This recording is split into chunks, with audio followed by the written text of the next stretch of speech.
Our district, likely similar to many others, enjoys data an awful lot. We use the data collection tool Tableau to create different reports to aid in the data-driven instruction within our district. Our district demographic data is that there are 21,283 scholars enrolled in Akron Public Schools. When looking at grade kindergarten through 12th, kindergarten has the highest enrollment across the district, while 11th grade has the lowest enrollment. Our highest enrollment by ethnicity is Black at 46.64%, with the lowest being Native American at 0.05% of our scholar enrollment. The division of male and female is relatively equal. Males make up 51.5% of our enrollment, and females make up the remaining 48.5% of our enrollment. The enrollment by IEP is 18.5% of scholars in our district have an IEP. Additionally, we have 8.4% of our scholars who are English as a second language. Now, when we are looking at how administrators use data, our entire body of scholars is made up based on trend data. So scholars who are in the lowest 25 percentile in reading and mathematics based on their standardized assessments from kindergarten to the middle of second grade are eligible to attend my specific specialty school. From this, we make our school improvement plan, and our goal is to increase student growth for all students by 2 years and to the 50th percentile in achievement in 4th and 5th grade. Therefore, data truly does drive our administrators within our building, which in turn drives us teachers. We are continually reminded about the importance of using data to make sure that it is driving our instruction. In fact, providing the use of data and the way in which it drives our instruction is a non-negotiable with our administration. Administration is able to work with the teachers within our building to use the data to ensure that fidelity is done, and this is done through our weekly PLC meetings, where the discussion is based around data and how it is informing and driving our instruction. Our administration does a nice job modeling data use through their communication both with staff and our lead stakeholders, which is LJFF.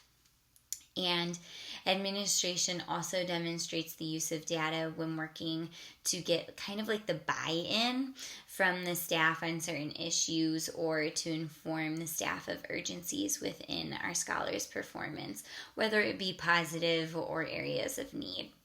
For example, to celebrate the positive that our school has superb attendance at 95.57%.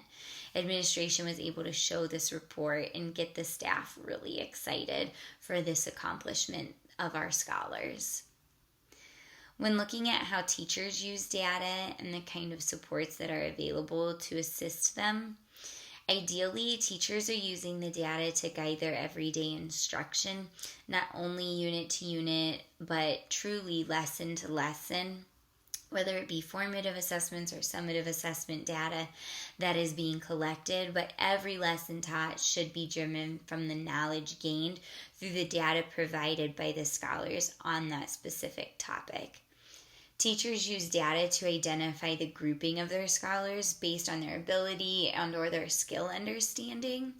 Teachers also use data to identify their scholars' learning areas of strength and areas of need. And they can then validate the cause of the learning, strength or need, and generate possible solutions.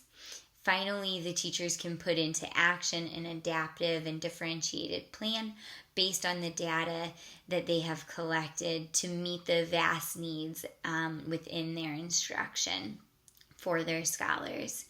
And then from here, the teachers will use the data to identify if the interventions have been effective or if they have not been, and then be able to share those effective teaching strategies with others and make sure that we're identifying next steps from that collected data. The supports that are available to assist in this data collection and the uses are vast.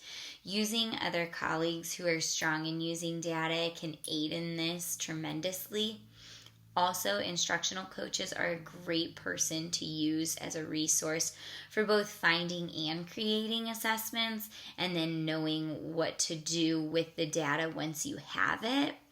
Additionally, administrators are always available to support you in your use of data and to help it guide your instruction.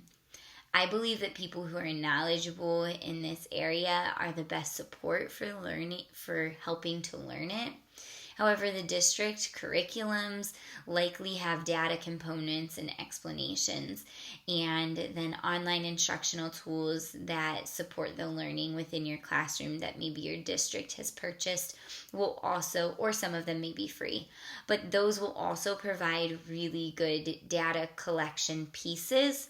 However, I want to caution you that while it collects great data, you can't just let the data sit in the system because nothing is being done with it. So instead, you need to make sure that you're using the data and you're doing something with it, which is helping to guide your instruction. The next piece is the different factors that influence the use of data for decision making. And in our article, it explained that data must be aligned to the purposes around which decisions are being made. Appropriate data can lead to informed decisions and valid interpretations. The pendulum must not swing too far in either direction for over-reliance on data to ignore hard evidence. An appropriate balance must be struck. There are several different factors that influence the use of data for decision making while recognizing the value of the hard evidence as well. And while researching some different areas in my responses, I found a really great visual that helped to identify these different factors and break them down in a very aesthetically pleasing way to help with my understanding. So it was broken down into 3 categories of data use, which is accountability, school development, and instruction. Then within this, they were identifying the organizational characteristics, the data characteristics, and then the user characteristics. And within each of these, they identified how it either enabled or inhibited the use of data within the classroom, which then was within the school as well. And so I feel that each of these factors within this is extremely important. And so the data collection and the decision-making process really should be based off of these influential factors. The district could improve their effective use of data in several ways. I am a small percent of teachers who is on our school data team and who is on our school improvement plan team, which means that I am in Tableau often and I'm looking at school data and then my own data because I'm curious. And so this has allowed me to become really familiar with the programming of Tableau and all the different reports that it can pull and the ability to use it within my classroom as a teacher to help guide my instruction and to make sure that I'm keeping a close eye on my data. However, the majority of staff are extremely intimidated and really overwhelmed by the amount of data that is available, and maybe use Tableau on our instructional improvement days or data dive days. But other than that, it's not their first go-to for resources when collecting data on their classes. And so helping to make this more of a tool that is used often by teachers